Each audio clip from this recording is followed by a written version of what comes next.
গুরুদেব গুরুদেব। একই কৃষ্ণ নাম করতে করতে গুরুদেব এরকম অচৈতন্য হয়ে পড়েছে। মানে কৃষ্ণ চিন্তা করতে করতে সমাধিস্থ, এই সমাধি সহজে ভাঙবে না। আমি বরং এই ফাঁকি বৃন্দাবনে দাঁড়িয়ে দাঁড়িয়ে একটু ভিক্ষা করে আনি, যাতে গুরুদেবের ধ্যান ভাঙলে গুরুদেবকে প্রসাদ দিতে পারি। এই বলে মাধবেন্দ্রপুরীকে একটা কদম গাছের তলায় বসিয়ে রেখে ঈশ্বরপুরী গেল বৃন্দাবনের দাঁড়িয়ে দাঁড়িয়ে ভিক্ষা করতে। আর ওদিকে মাধবেন্দ্রপুরীর ধ্যান ভেঙেছে। যেই না ধ্যান ভেঙেছে, ধ্যান ভেঙে দেখে কি না একটা বাচ্চা ছেলে সামনে দাঁড়িয়ে আছে। ও সাধু বাবা, সাধু বাবা, তোমার নাম মাধব না? ও গো মাধব, ও মাধব, ভাবছো তুমি কি?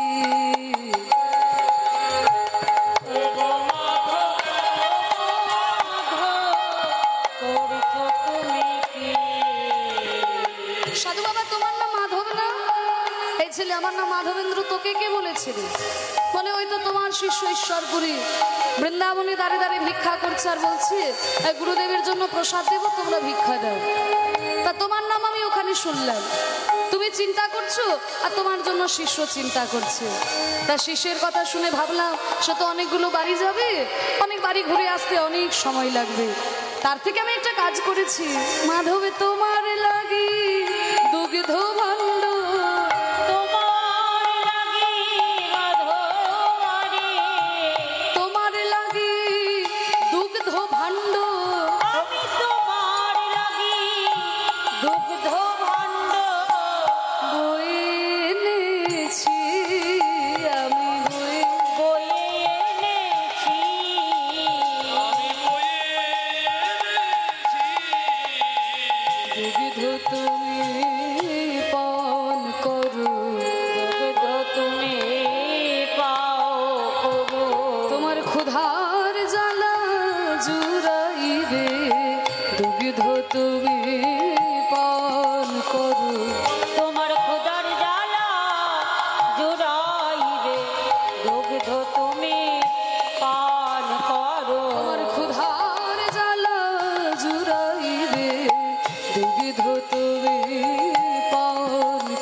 শিষ্যের কাছে শুনে আমার জন্য দুধ এনেছিস? তা আমি তো এখন নাম জপ করছি বাবা, আমার তো নাম জপটা শেষ হয়নি। তা হ্যাঁ রে, তোর নাম কি রে? আমার নাম গোপাল। যেই না বলেছে গোপাল, মাধবেন্দ্রের প্রাণীর ভিতরটা ছ্যাঁক করে উঠল। আমার ছেলের নামও তো গোপাল ছিল, আমার ছেলের নামও তো গোপাল ছিল। আমি ছেলেকে রেখে এসেছি অদ্বৈত আচার্যের কাছে। এতদিন পরে নামটা শুনে প্রাণীর ভিতর কেমন যেন মায়া জেগে উঠলো। হ্যাঁ, তোর মতো ছেলে কি বৃন্দাবনে গোপাল অনেক আছে? না সাধু বাবা, বৃন্দাবনে অনেক রাখাল, শুধু আমারই নাম গোপাল। তাই নাকি? তা বাবা গোপাল, আমি তো এখন নাম জপ করছি, আমার তো এখনো নাম জপটা শেষ হয়নি। তা তুই এখানে দুধের ভাগটা রেখে দিয়ে যা, আমি পরে এসে দুধটা খাবো। বলে সাধু বাবা, আমার তো এখন দাঁড়িয়ে থাকার সময় নেই, আমাকে সারাদিন অনেক কাজ করতে হয় জানো। আমি সারাদিন গোটা বৃন্দাবন খুঁজে খুঁজে দেখি যে বৃন্দাবনে কে না খেয়ে বসে আছে, আমি তার জন্য দুধের ভার নিয়ে যাই। তা তোমার জন্য এই দুধটা রেখে গেলাম, তোমার নাম জপটা শেষ হলে তুমি দুধটা খেয়ে নিও, আমি বরং বিকেলে এসে ভাতটা নিয়ে যাব। ছেলেটি যখন চলে গেল, আবার নাম জপ করতে বসেছে মাধব। নাম সম্পূর্ণ করে যেই না দুগ্ধ ভাণ্ডটি বদনে দিয়েছেন কৃষ্ণায় নম বলে, বলেছেন এত সুন্দর দুগ্ধ তো আমি কোনোদিন পান করি না। আহা, বৃন্দাবনের দুগ্ধের কি স্বাদ, তা না হলে কি কৃষ্ণ সেবাই লাগে। দুধটা খেয়ে নিয়ে ভাতটা রেখে দিয়েছে। বিকেলে গড়িয়ে গেল, কিন্তু এই ছোট ছেলেটি তো এখনো এলো না। এ কি মায়ায় পড়লাম, যে ছেলেটা আমাকে দুধ দিয়ে গেল সেই ছেলেটা তো এখনো এলো না। ছি ছি, আমি না বৈষ্ণব, আমার ভিতর এখনো মায়া। আসলে ছেলেটার নাম গোপাল তো, তাই আমার মায়া হচ্ছে। যাক, যখন খুশি আসবে। আবার নাম জপ করতে বসেছে মাধব। নাম করতে করতে প্রতিদিন মাধব ধ্যানের মধ্যে কৃষ্ণ দেখে, কিন্তু আজকে কৃষ্ণ না দেখে ওই ছেলেটির বদন দেখতে পায়। আমার কি সাধন ভজন সব নষ্ট হয়ে গেল। একটা বাচ্চা ছেলে পর্যন্ত ভুলে যাচ্ছি। ধ্যানের মধ্যে ছোট ছেলেটি বলে উঠল, ও গো মাধবেন্দ্র পুরী, আমি রাখাল বেশে তোমার দিলাম দুধের খুরে।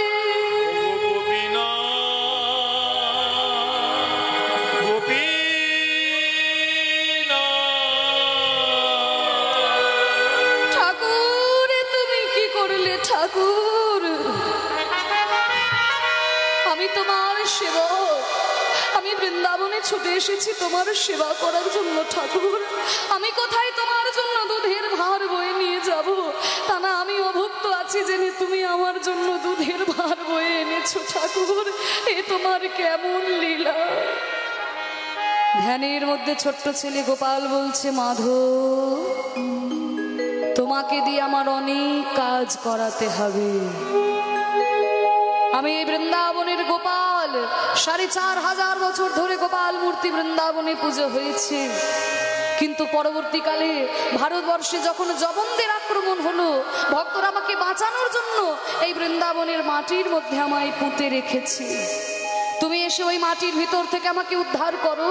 আমাকে শুধু প্রতিষ্ঠা করলে হবে না, আমি অনেকদিন ভাত খাইনি, আমি অন্ন সেবা নেব। অল্প অন্ন দিলে হবে না, গিরি গোবর্ধন পর্বতের মতো অন্ন তোমায় সাজিয়ে দিতে হবে। মাধবেন্দ্রের নয়নে আর ঘুমে আসে না, বৃন্দাবনের ঝোপে ঝাড়ে ছুটে চলেছে। গিয়ে দেখে একটি জায়গায় একটি দুগ্ধবতী গাভী দাঁড়াই আছে, আর তার বাঁট থেকে আপনায় আপনি দুধ মাটিতে পড়েছে। ছুটে গিয়ে ব্রজবাসীদেরকে ডেকে এনে ওই মাটি খুঁড়তে লাগলো, আর তার ভিতর থেকে গোপাল বাহির হলো। নিতাই গৌর হরি।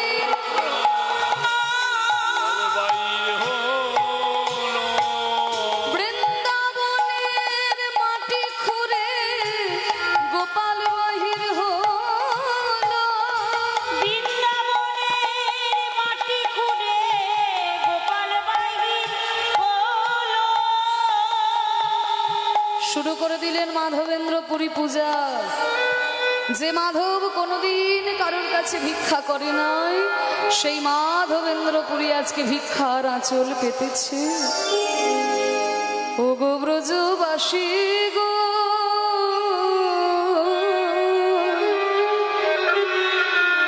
ব্রজবাসী আমার প্রাণ গোপালের সেবা দেব, আমায় দুটি ভিক্ষা দাও। আমার প্রাণ গোপালে সেবা দেব, দুটি ভিক্ষা দাও। আমায় ভিক্ষা দিয়ে প্রসাদ পেয়ে, ভিক্ষা দিলে প্রসাদ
সবাইকে আসতে হবে না, এখন বসুন, কীর্তনের শেষে দেবে। আরে স্বপন বাবু, हाँ बोलिए बोलिए। अरे देखिए देखिए, हाँ ये जो नया सन्यासी आया है, आया है। इनका नाम है माधवेंद्र। हाँ माधवेंद्रपुरी। ये सन्यासी तो कभी किसी से भीख नहीं मांगा, नहीं मांगा। आज जो भीख मांग रहे हैं जरूर गोविंद जी के शिवा लगाने के लिए भिक्षा मांग रहे हैं। दो दो जितने सको इनको भिक्षा दे दो। ऐसा इनको भिक्षा दे दो भाई। নতুন সন্ন্যাসী মাধব কোনোদিন ভিক্ষা করে না, সবাই জেনে গেছে। আজকে যখন ভিক্ষা করছে নিশ্চয়ই গোবিন্দের সেবা লাগানোর জন্য ভিক্ষা করছে। যে যা পারলো আরে বেশি বেশি করে ভিক্ষা দিল, আর সেই সব ভিক্ষা নিয়ে এসে গিরি গোবর্ধনের মতো অন্ন সাজিয়ে দিয়েছে। হ্যাঁ, গোবিন্দ তো আর কম পেটুক নয়। বলা বলি শাস্ত্রে বলছে গোবিন্দ দণ্ডে শতবার খায়। এক দণ্ড মানে মোটামুটি 24 মিনিট। তাহলে 24 মিনিটে যদি 100 বার খায়, হ্যাঁ তাহলে কেমন পেটুক আমার গোবিন্দ বুঝতে পারছে। সেই গোপাল এতদিন মাটি তলায় না খেয়ে পড়ে আছে, তার কি আর কম খিদে পেয়েছে? তা গিরি গোবর্ধনের পর তো অন্ন সাজিয়ে দিল, গোপাল যদি নিচে থাকে তাহলে তো খেতে পারবে না। তাই ব্রজবাসীদের সহযোগিতায় গোপালের বিশাল মূর্তি গিরি গোবর্ধন চূড়ার উপর বসালেন। গিরি গোবর্ধন চূড়ায় বসালেন গোপাল মূর্তি। আর গিরি গোবর্ধন পর্বতের সামনে আরেকটা অন্যের পর্বত সৃষ্টি করেছেন। যত চাল ভিক্ষা করে এনেছে আর বলছে, হে গোপাল, তোমার ইচ্ছে মতো তোমায় মাটি খুঁড়ে বের করলাম, তোমার ইচ্ছে মতো অন্যের পাহাড় সাজিয়ে দিলাম, এবার নিজের ভোগ নিজে গ্রহণ করো। আজকে ভোগ দিচ্ছে গোবিন্দের, সবাই একটু হাত জোর করে বসুন, মাঝে মধ্যে হরিধ্বনি উলুধ্বনি দেবেন। ভজ গোবিন্দ মাধব গিরিধারী। ভজ গোবিন্দ মাধব গিরিধারী।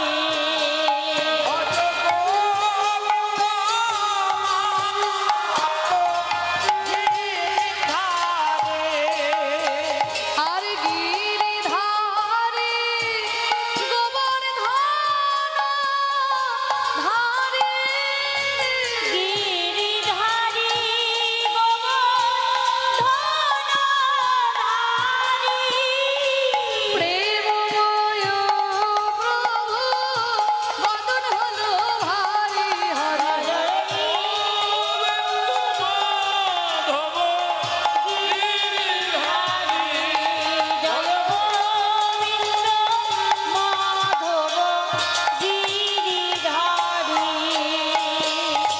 ভিক্ষা করে মাধবপুরে অন্ন আনাইল।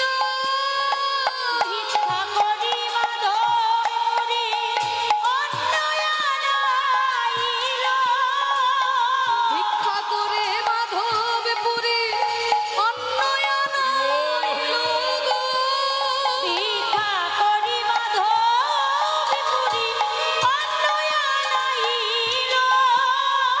প্রাণ গোপালের সেবা হবে। আজ অন্নকূট সাজাইছে শ্রী গোবিন্দের সেবা হবে। আজ অন্নকূট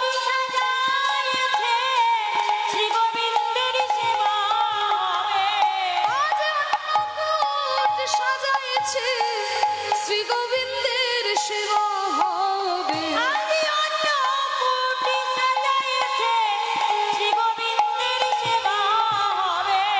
আমি ভিক্ষা করে এনেছি হে, ভিক্ষা করে এনেছি হে, তোমার ভক্তের দ্বারে দ্বারে ভিক্ষা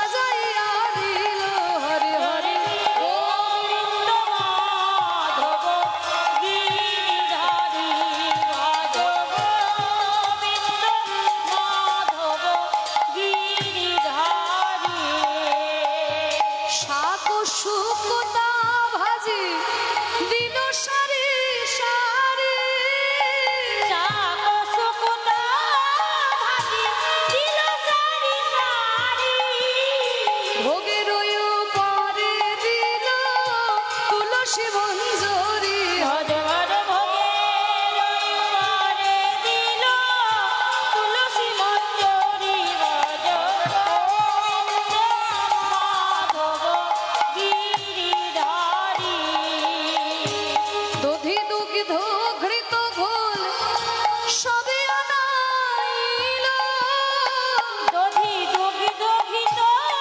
ঘোল ছাবিয়া নাইল শ্রী গোবিন্দ ভালোবাসে শ্রী গোবিন্দ ভালোবাসে দধি দুগ্ধ ঘৃত ঘোল শ্রী গোবিন্দ ভালোবাসে দধি দুগ্ধ ঘৃত ঘোল শ্রী গোবিন্দ ভালোবাসে এবারে কৃপা করে সেবা করো কৃপা করে সেবা করো কৃপা করে সেবা করো কৃপা করে সেবা করো হে আমার প্রাণ গোবিন্দ কৃপা করে সেবা করো ওহে আমার প্রাণ গোবিন্দ কৃপা করে সেবা করো আমি তোমার সেবার কিবা জানি কৃপা করে সেবা করো তোমার সেবা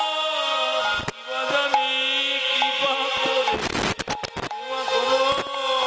দধি ঘৃত ঘোল সবে আনাইল দধি দুগ্ধ ঘৃত ঘোল ছাবিয়া নাইল থরে থরে আনি সব সাজাইয়া দিল ভজ গোবিন্দ মাধব গিরিধারী ভজ গোবিন্দ মাধব গিরিধারী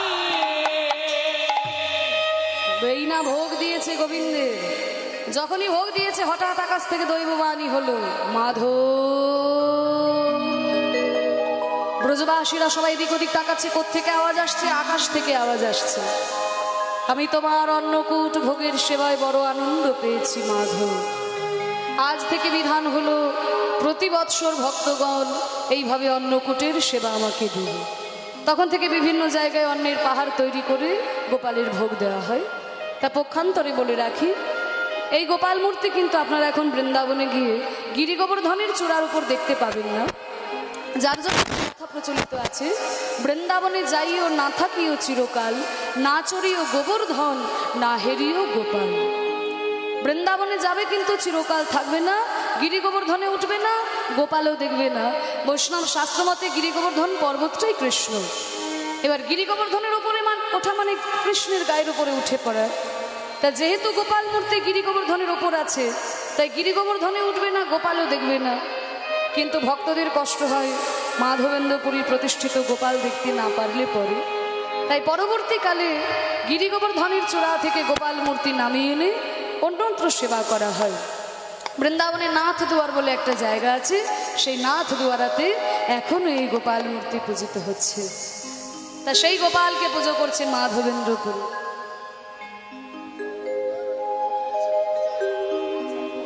আচ্ছা জয়নিতাই এই কমিটির সদস্য বিজয় হালদার মহাশয় এই হরিনাম সংকীর্তনের উদ্দেশ্যে 100 টাকা দান করেছেন নিতাই গৌর প্রেমানন্দে হরি হরি হরিবোল হরিবোল তা গোপালের সেবা দিতে দিতে আবার কয়েক বছর পরে গোপাল স্বপ্ন দিচ্ছে মাধবকে ওরে মাধব তুই তো জানিস আমি যার কাছে সেবা পাই তার কাছে সেবা পেতে বড় ভালোবাসি তুই যে আমার জন্য অন্নকূট ভোগ দিলি আমার ক্ষুধা দূর হলো কিন্তু আমি যে এতদিন মাটির তলায় পড়েছিলাম আমার সারা গায়ে যে বড় জ্বালা এই জ্বালা যে কিছুতেই জুড়োচ্ছে না তুই যদি একটা কাজ করিস আমার এই গায়ের জ্বালাটা জুড়িয়ে যায় বলুন গোপাল আমি আপনার জন্য কি সেবা দেব ওরে মাধব, আমার এই অঙ্গের জ্বালা জুড়ায় যদি তুই মলয় চন্দন এনে আমার গায়ে মাখাতে পারিস। মলয় চন্দন কোথায় পাওয়া যাবে? তোকে দক্ষিণ ভারতে যেতে হবে। উড়িষ্যা পেরিয়ে দক্ষিণ ভারতে যে বিরাট চন্দনের জঙ্গল, তাকে বলে মলয় চন্দনের জঙ্গল। সেইখান থেকে চন্দন এনে যদি আমার গায়ে মাখাতে পারিস, তাহলে আমার গায়ের জ্বালাটা জুড়িয়ে যায়। মাধবেন্দ্রপুরীর আনন্দ আর ধরে না। ঈশ্বরপুরীকে ডেকে বলছি, ওরে ঈশ্বর, আমার এই গোপালের সেবা তুই দেখে রাখ। আমি চললাম আমার গোবিন্দের জন্য চন্দন আনতে।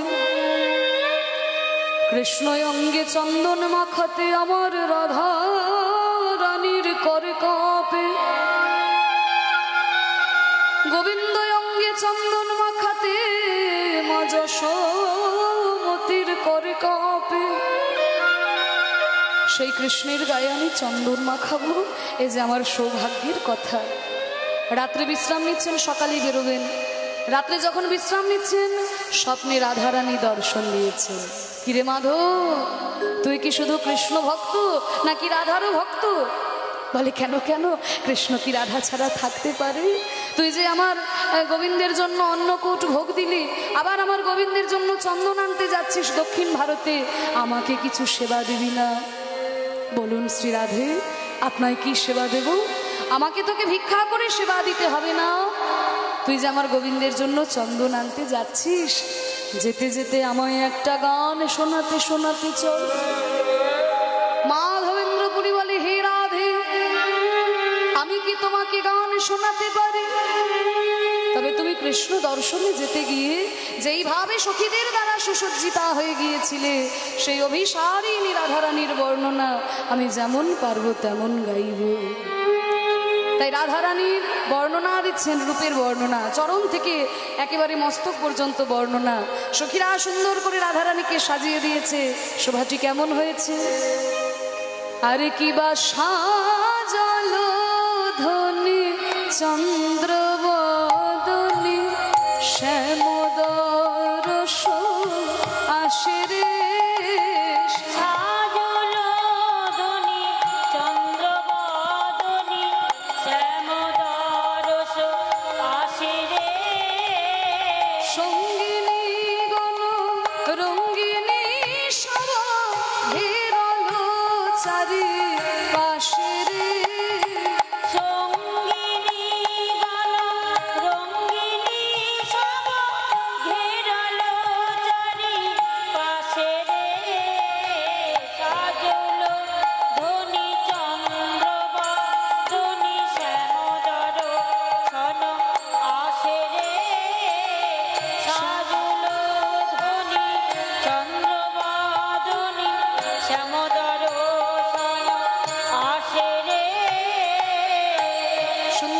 সাজিয়ে দিয়েছে রাধারানীকে।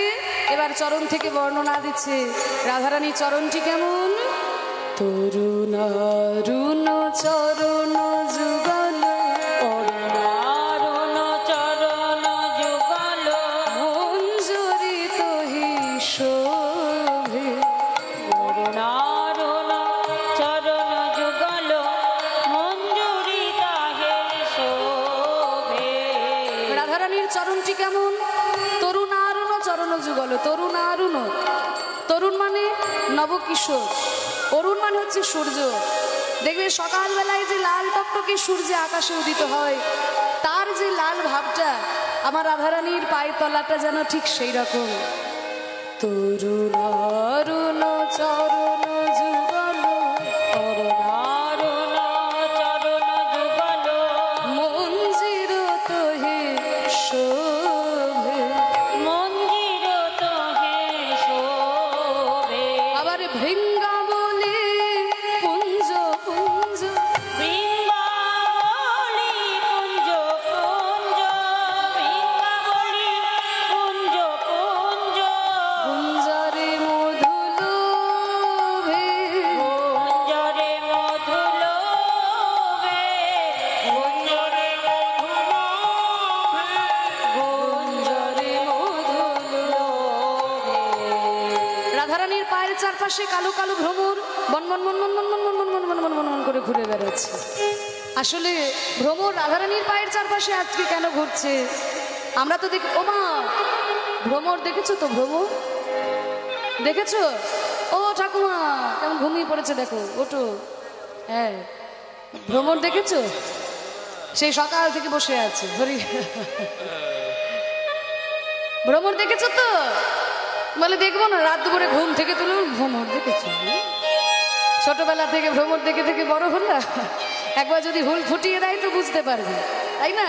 কত ধানে কত চাল বোঝা যাবে যদি ভ্রমর একবার হুল ফুটিয়ে দেয়।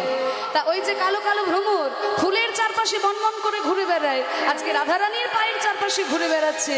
আসলে এরা ভাবছে বোধহয় সোনার কমল ফুটেছে গো, সোনার কমল ফুটেছে গো। রাই চরণ দেখে ভ্রমর ভাবে সোনার কমল ফুটেছে গো। রাই চরণ দেখে ভ্রমর ভাবে সোনার কমল ফুটেছে গো। পদ্ম ফুলে অনেক দেখেছি, সোনার পদ্ম কোনোদিন দেখি নাই। এই পদ্মের কাছে এসেছি যখন মধু নিশ্চয়ই পাবো। পদকর্তা এক পাশে দাঁড়িয়ে বলেছি, ওরে ভ্রমর, সকল পদ্মে তুই এমনি মধু পাস, কিন্তু রাই চরণ পদ্মে একবার যখনই এসেছিস তুই কৃষ্ণের প্রেম মধু পেয়ে যাবি। চরণের উপরে রাধারানীর হাত দুটো কেমন বাহু যুগল থির বিজুরি, যুগলকি রঞ্জনী, যুগলকি রঞ্জনী, করি সর্বক সঙ্গে পরিশানুরুত কামরে, পরিশানুরুত শ্যামরে। বাহু যুগল থির বিজুরি। রাধারানী যখন দুটো হাত নাড়াচ্ছেন মনে হচ্ছে বিদ্যুৎ এক জায়গায় খেলা করছে। আকাশে দেখা যায় বিদ্যুৎ এখানে একটু নেচে উঠলো, ওখানে একটু নেচে উঠলো। রাধারানী যখন দুটো হাত নাড়াচ্ছে মনে হচ্ছে বিদ্যুৎ এক জায়গায় খেলা করছে। বাহু যুগল থির বিজুরি, বাহু যুগলকি রঞ্জনী, বাহু যুগলকি রঞ্জনী, করি সর্বক সঙ্গে। পরিশানুরুত চোরে। করি শাবক, করি মানে হাতি, শাবক মানে বাচ্চা। হাতির ছোট ছোট বাচ্চাগুলো সুর নাড়ালে যেমন দেখতে লাগে, আমার রাধারানী দুটো হাত নাড়ালে ঠিক তেমন দেখতে লাগছে। করি সর্বক সঙ্গে, পরিশানুরুত সঙ্গিনী, করি সর্বক সঙ্গে। পরিশানুরুত সঙ্গে। হে মঙ্গল মণি কঙ্কন, হে মঙ্গলমণি কঙ্কন, হে মঙ্গল মণি কঙ্কন, হে মঙ্গলমণি কঙ্কন, নখরে শশীখণ্ডে, নগরে সচিকুণ্ডে, নস্করে শশীখণ্ডে, নগরে সচিকুণ্ডে।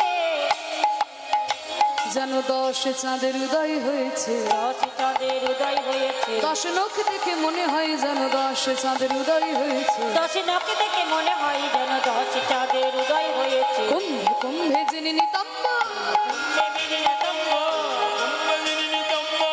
গঙ্গে বিনীলতম্ব, কেশরখিনী মাঝে, ঈশ্বর তিনি মাঝে, মেষর কহি নলকে ঝলকে, ঈশ্বর তিনি নলক জলকে, মন্দ মন্দ হাসনা, লবণ হাসি রে, মন্দ হাস। বিন্দু বিন্দু হাসি। এবার রাধারানী হাত দুটোর উপরে রাধারানী ঠোঁটটি কেমন বিম্ব ফল নিন্দিয়া ধর, ও ফল নিন্দিয় ধর, বিম্ব ফল নিন্দিয়া ধর, ও ফল নিন্দিয় ধর, কালী মজলি দর্শন। লালি মদিনী দর্শন। রাধারানীর ঠোঁটটি কেমন বিম্ব ফল, মানে ও মাইরা তেলাকুচা ফল দেখেছো তো? তেলাকুচা ফল ওই যে কুঁদরির মতো হয় না, হ্যাঁ, যেটা খাওয়া যায় না, আগাছা। টিয়া পাখি খেতে খুব ভালোবাসে, পেকে গেলে লাল টকটকে হয়ে যায়। তা ওই যে তেলাকুচা ফল পেকে গেলে লাল টকটকে হয়ে যায়, তাকে বলে বিম্ব ফল। তা ওই যে তেলাকুচা ফল পেকে গেলে লাল টকটকে হয়, তার যে লাল ভাবটা, আমার রাধারানীর ঠোঁটটা যেন ঠিক সেই রকম। বিম্ব ফল নিন্দিয়া ধর, ও ফল নিন্দিয় ধর, ডালে মজলি দর্শন। লালি মদিনী দর্শন। আবার কি গো, ওই বেশরত হি নলকে ঝলকে, ঈশ্বর তুই নলকে ঝলকে, ঈশ্বর তুই নলক ঝলকে। বেসর এই নাকের মাঝখানে একটা গয়না পরে, নাকের মাঝখানে একটা গয়না পরে, সেটাকে বলা হয় বেসর। এবার যখন রাধারানী এদিক ওদিক ঘাড় নাড়াচ্ছেন আর ওই হিরে মণিমুক্তা জড়ানো আছে আর ঝলমল ঝলমল করছে, বেসর তো হিনালকে ঝলকে, ঈশ্বর তুই নলকে ঝলকে, ঈশ্বর তুই নলক হাসো না। মন্দ মন্দ হাসো না, মন্দ হাসো না, মন্দ মন্দ হাসো না। তোমার অনেকে আছে দেখবে দেখতে খুব সুন্দর, খুব সুন্দর দেখতে, সারাদিন মুখটা এমন বাংলার পাঁচের মতো করে থাকে, হ্যাঁ, যে মুখের দিকে তাকাতে ইচ্ছে করে না। কিন্তু রাধারানী যেমন দেখতে সুন্দর, মুখে মৃদুমন্দ হাসি গো। বেসরতহি নলকে ঝলকে, বেসরতি নলক ঝলকে, মন্দ মন্দ হাসো না। মন্দ মন্দ হাসো না, মন্দ মন্দ হাসো না। নবযৌবনী চন্দ্রবদনী, নবযৌবনী চন্দ্রবদনী, নবযৌবনী চন্দ্রবদনী, নবযৌবনী চন্দ্রবদনী, বৃন্দাবন বাকে, বৃন্দাবন বাঁকে। মাধবেন্দ্রপুরে রচিত ভাষণ, মাধবেন্দ্রপুরী রচিত ভাষণ। পূর্ণি পূর্ণি পাটে, পূর্ণি পূর্ণি পাটে, পূর্ণি পূর্ণি পাটে। রাধারানীকে গান শোনাতে শোনাতে মাধবেন্দ্রপুরী এসে পৌঁছলেন উড়িষ্যার রেমুনা গ্রাম। যেই রেমুনা গ্রামে দাঁড়িয়ে মাধবেন্দ্রের কথা শুনছেন আমাদের চৈতন্য মহাপ্রভু, সেই রেমুনা গ্রামে যখন এসে পৌঁছলেন, সন্ধ্যা হয়ে গেছে। একজনকে জিজ্ঞাসা করছে, ভাই তোমাদের গ্রামটার নাম কি বলতে পারো? আমাদের গ্রামের নাম রেমুনা। তা আমি তোমাদের গ্রামে রাত্রিটা একটু বিশ্রাম নেব, পুরো বাড়িতে তো আমি থাকি না, তা তোমাদের গ্রামে যদি কোনো মন্দির আছে তো বলো, নইলে কোনো বট গাছের তলায়। মন্দির? বট গাছ? হ্যাঁ হ্যাঁ, আমাদের গ্রামে বিখ্যাত মন্দির আছে, গোপীনাথের মন্দির। আমাদের এই গোপীনাথ যেমন তেমন গোপীনাথ নয়, আমাদের গোপীনাথ ত্রেতা যুগ থেকে পুজো হচ্ছে। বলে দাঁড়াও ভাই, ত্রেতা যুগ থেকে কিভাবে কৃষ্ণমূর্তি পুজো হবে? কৃষ্ণ তো দাপর যুগের লীলা। বলে শুনুন সাধু বাবা, তত্ত্বটা শুনে রাখুন। একদিন রামচন্দ্র সীতা দেবীকে নিয়ে বেড়াতে গেছিলেন চিত্রকূট পর্বতে।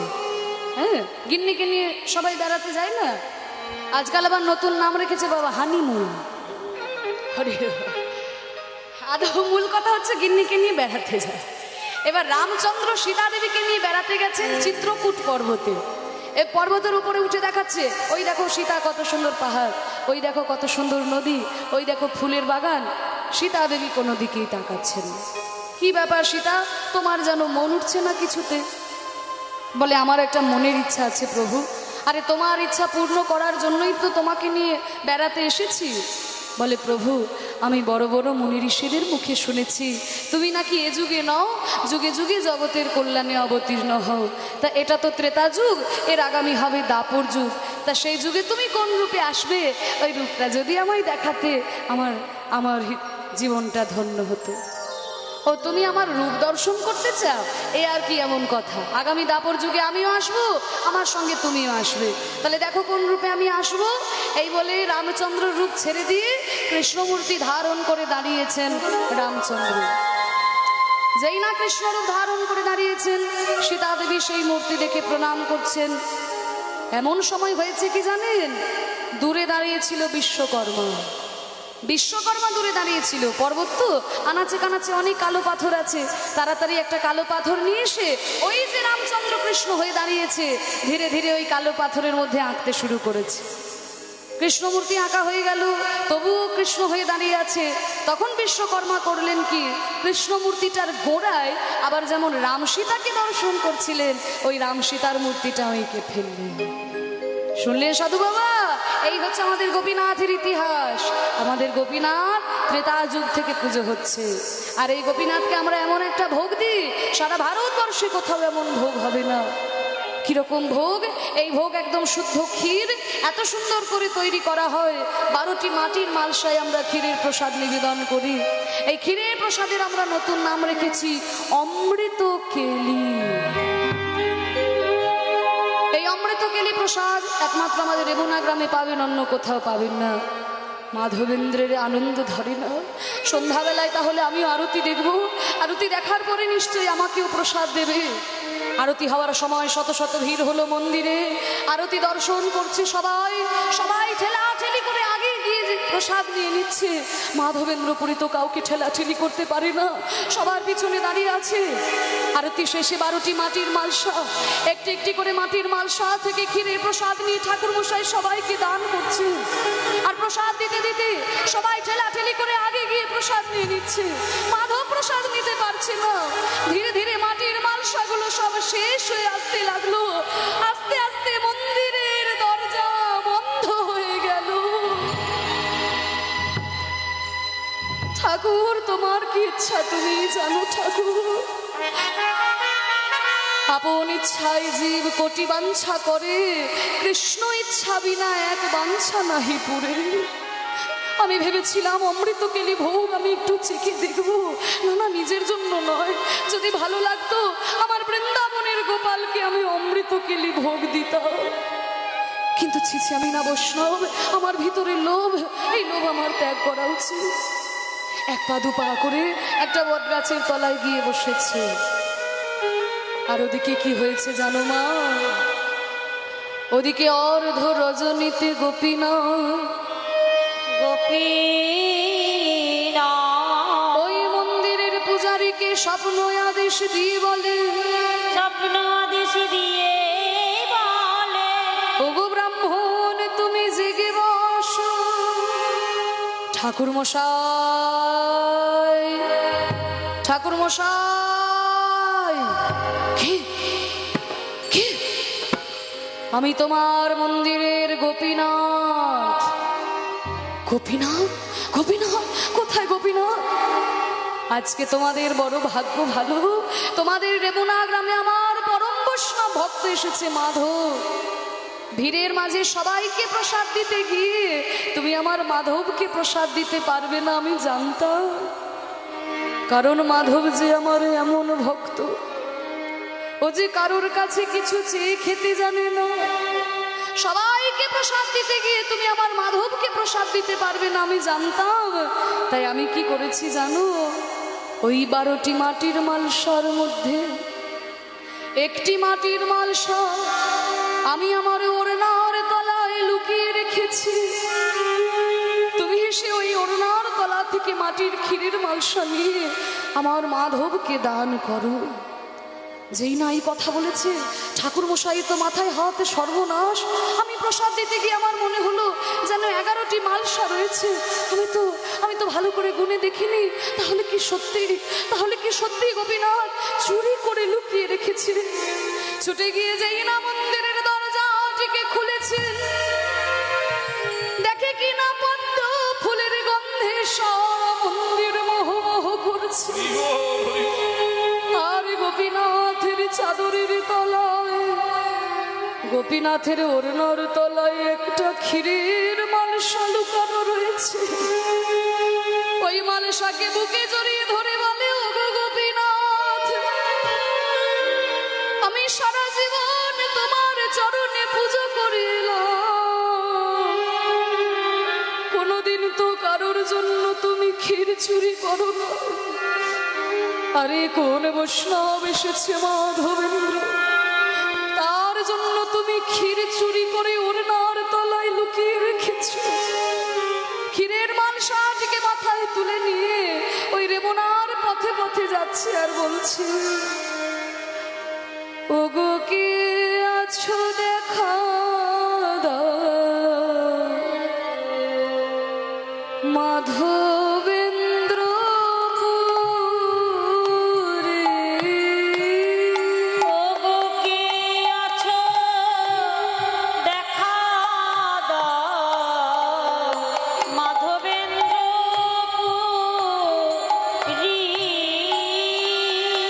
আছো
করেছেন ক্ষীর চুরি, ক্ষীর চুরি যার লাগি গোপীনাথ করেছেন ক্ষীর চুরি। করেছে ক্ষীর চুরি। মাধবেন্দ্রপুরী তো রাত্রে ঘুমাতো না, চমকে উঠেছে। ওই তো মন্দিরে ঠাকুর মশাই আসছে, আমার নাম করে কি যেন একটা বলছে। ওগো মাধবেন্দ্রপুরী, দেখে যাও, তোমার জন্য গোপীনাথ ক্ষীর চুরি করেছে। ছুটে গিয়ে ঠাকুর মশাইকে বলছে, এই যে ঠাকুর মশাই, আস্তে বলো, আস্তে, আমার জন্য গোপীনাথ ক্ষীর চুরি করেছে, এ কথা চিৎকার করে বলো না, তাহলে আস্তে আস্তে গ্রামের লোক সব এগিয়ে আসবে, আমাকে এই গ্রাম থেকে যেতে দেবে না। আমি হলাম বৈষ্ণব দাস অনুদাস মাধবেন্দ্রপুরী, আমার জন্য গোপীনাথ ক্ষীর চুরি করেছে, এই অধমের জন্য গোপীনাথ ক্ষীর চুরি করেছে। কই দাও দাও আমায় সেই প্রসাদ দাও, আমি প্রাণ ভরে প্রসাদ গ্রহণ করিব, আমি প্রাণে ভরে প্রসাদ গ্রহণ করি গো। প্রাণ ভরে প্রসাদ করিব আমি প্রাণে ভরে প্রসাদ গ্রহণ করি গো। ওগো দাও দাও আমায়,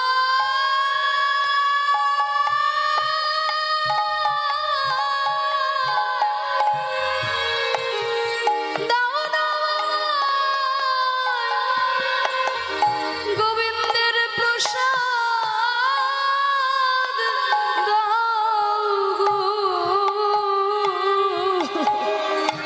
প্রাণ ভরে প্রসাদ গ্রহণ করিব। ও গো দাও দাও আমায়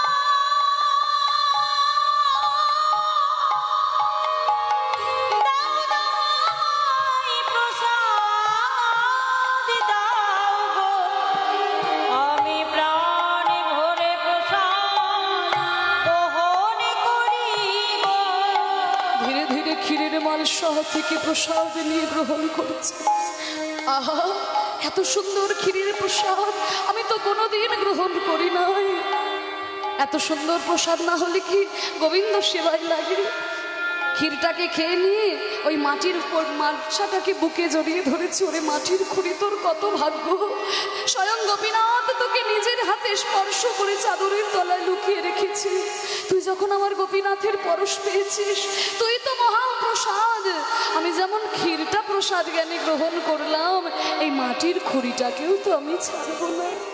টুকরো টুকরো করে ভেঙে আঁচলে বেঁধেছে, ছুটে গেল গোপীনাথকে প্রণাম করতে। যেই না মন্দিরে গিয়ে সাষ্টাঙ্গে প্রণাম করেছে গোপীনাথের চরণে, গোপীনাথ বলছে, ওরে মাধব, আমি তোর জন্য এত কষ্ট করে ক্ষীর চুরি করলাম, তুই আমায় কিছু শোনাবি না? শোনাবো ঠাকুর, তুমি যে চোরের রাজা, হে চোরের রাজা গোবিন্দ, তুমি বৃন্দাবনে চুরি করেছিলে নিজে খাওয়ার জন্য, আর আজকে তুমি চুরি করলে ভক্তের মুখে তুলে দেওয়ার জন্য। বৃন্দাবনের সুপ্রসিদ্ধ নবনীত চোরা,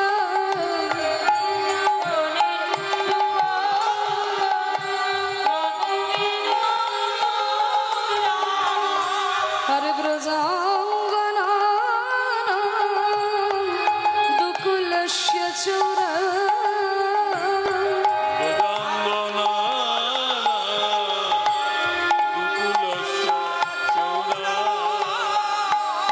অনেক জন্মার্জিত পাপস্য চোরা,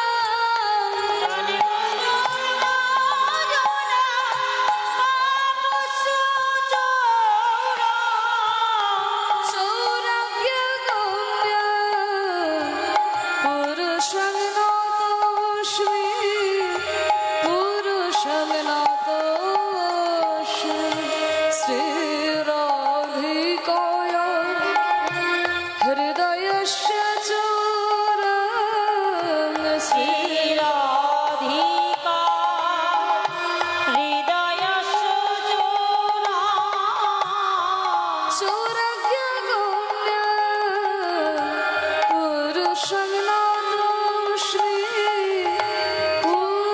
সংনাত।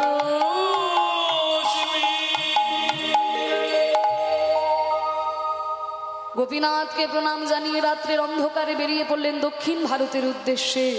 দক্ষিণ ভারতের চন্দনের জঙ্গলে গিয়ে বেছে বেছে সুগন্ধি চন্দন অনেকগুলোকে আঁচলের মধ্যে করে সব চন্দন নিয়ে যখন বৃন্দাবনে ফিরছেন, মনে মনে ভাবলো একটু রেমুনা গ্রামের গোপালকে দর্শন করে যাই। যেই না গোপীনাথকে প্রণাম করতে এলো, বৃন্দাবনের গোপাল স্বপ্ন দিয়ে বলছে, ওরে মাধব, তোর মতো ভক্ত আমি কোনোদিন দেখি নাই রে। তুই আমার জন্য অন্নকূট ভোগ দিলি, আবার আমার ক্ষুধা, আমার গায়ের জ্বালা জুড়াবার জন্য এই বৃদ্ধ বয়সে তুই দক্ষিণ ভারতে গেলি। তোকে আর কষ্ট করে বৃন্দাবনে আসতে হবে না বাবা, ওই রেমুনা গ্রামের গোপীনাথের অঙ্গে চন্দন মাখিয়ে দে, তাহলেই আমি বৃন্দাবন থেকে বসে বসে আনন্দ পাবো। তাই মাধবেন্দ্রপুরী আর বৃন্দাবনে এলেন না, ওই রেমুনা গ্রামের গোপীনাথের গায়ে চন্দন যাত্রার শুভ দিবসে সারা অঙ্গে চন্দন মাখিয়ে দিলেন। গোপীনাথের সর্বঙ্গে চন্দন লেপিল, আর গোপীনাথের অঙ্গ জ্বালা জুড়াইয়া গেল। সেই চন্দন মেখে অঙ্গ জ্বালা দূরীভূত হয়ে গেল। আর ওই গোপীনাথের পুজো করতে করতে সেই শেষের দিনে, দশমী দশার দিনে, হে দীনদয় আর্দ্রনাথ, হে মথুরানাথ, কদাপলক্ষ্য সীমা, এই শ্লোক বলতে বলতে গোপীনাথের চরণ দুটিকে জড়িয়ে ধরে মাধবেন্দ্রপুরী তিরোধান গমন করলে। এত বড় বৈষ্ণব আচার্য মাধবেন্দ্রের সমাধি উড়িষ্যার রেমুনা গ্রামে গেলে আপনারা দেখতে পাবেন। উড়িষ্যার বালেশ্বর স্টেশন থেকে যেতে হয় রেমুনা গ্রাম। সবাই বলুন, বৈষ্ণব আচার্য মাধবেন্দ্রপুরী গোস্বামী কি জয়। যার জন্য গোপীনাথ ক্ষীর চুরি করলো সেই মাধবেন্দ্রপুরী গোস্বামী কি জয়। গোবিন্দ গোপাল কি জয়। ক্ষীর চোরা গোপীনাথ কি জয়। ভক্তবৃন্দ কি জয়। শ্মশান কালী মাই কি জয়। আজকের হরিনাম সংকীর্তন কি জয়। আজকের হরিনাম সংকীর্তন কি জয়। তাই চলুন, আমরা যেহেতু উড়িষ্যায় আছি, জগন্নাথের দেবের ধাম, তাই সেই জগন্নাথকে স্মরণ করতে করতে আমরা বিদায় নিই। একটা উড়িয়া ভজন শুনতে শুনতে আমরা বিদায় নিই। মাধব হে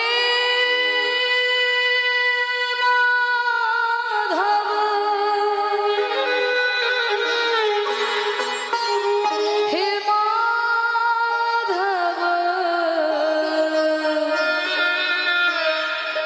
মাধব হে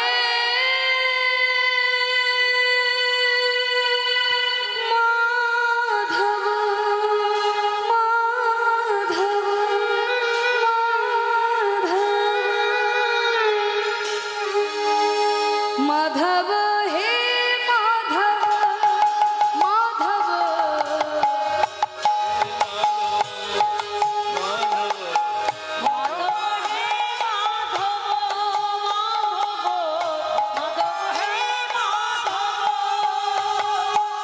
মুঠি পাখার রে পেট পুরে মোর,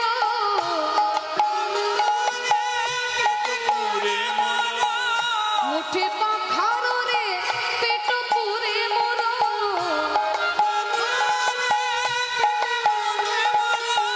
ছপন্ন ভোগ রে নাহি তল।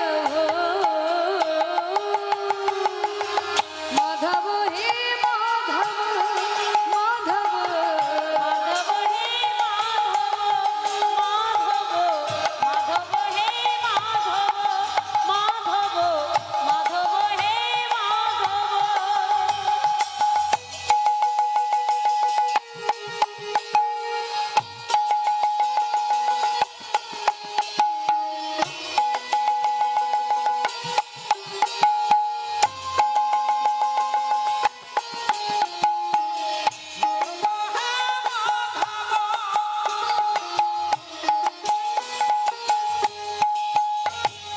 बाटी संपत्ति लोरा नहीं मोरा, दीपद माटी रे छितिया। बाटी संपत्ति लोरा नहीं मोरा, दीपद माटी रे छितिया।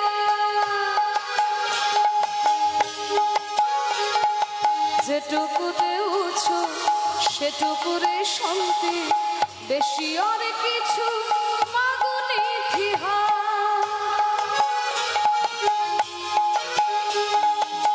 ঝাঁটি মাটি ঘরে সব সুখ মোর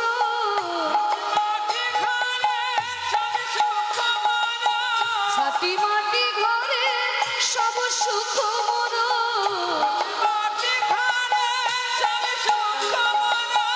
রাজমহল রে নহি তল মাধব হে মাধব মাধব হে মাধব মাধব মাধব হে মাধব মাধব মাধব হে